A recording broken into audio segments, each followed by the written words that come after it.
Sara Labati, walang balak magjowa. Sarili lang ang kailangan at hindi lalaki. Itinuturing ng tunay na kayamanan ni Sara Labati ang kanyang mga trusted friend na hindi nang iwan sa kanya noong meron siyang pinagdaraanan. Napakarami nga umanong realization ng actress at celebrity mom nang magdiwang siya ng kanyang ika-31st birthday noong October 9. Nagbahagi ang strange wife ni Richard Gutierrez ng ilang mga kaganapan sa personal niyang buhay sa pamamagitan ng kanyang Instagram. Sabi nga ni Sara, mas feel umano niya ngayon ang kaligayahan at pagiging kontento sa buhay. How beautiful it is to feel contentment from such a pure, simple and real space as I turn 31. Yan ang kanyang caption.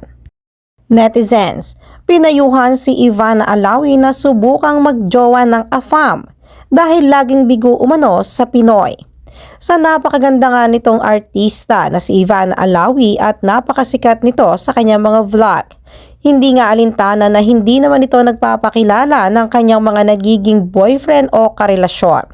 Kaya naman hinuha ng mga netizens ay tila nabigo dati si Ivana Alawi sa kanyang naging past relationship.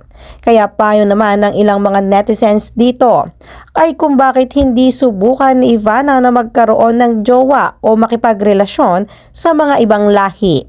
Ngunit tila wala pa itong balak dahil talagang focus na focus ito sa kanyang pamilya, lalong-lalo na sa kanyang career at kay Mona na kanyang kapatid. Dating mom dancer na si Sugar Mercado, may relasyon nga ba kay Willie Revillame? Iwas na iwas nga ito sa mga katanungan. Hindi na iwasan ni Sugar Mercado ang pangungulit ng ilang miyembro ng entertainment press tungkol sa matagal ng kanyang pagkakaling kay Willie Revillame. Matagal na sila na chismis ng TV host pero madalas ay hindi sinasagot ito ni Sugar kapag natatanong siya tungkol sa issue nila ni Willie. Pero sa isang interview, pagbabahagi niya, hindi ko ma-imagine na nachichismis sa kanya. Para ko ng tatay iyon. Para siyang tatay sa lahat. Kuya siya ng lahat. Komento naman ng ilang netizen.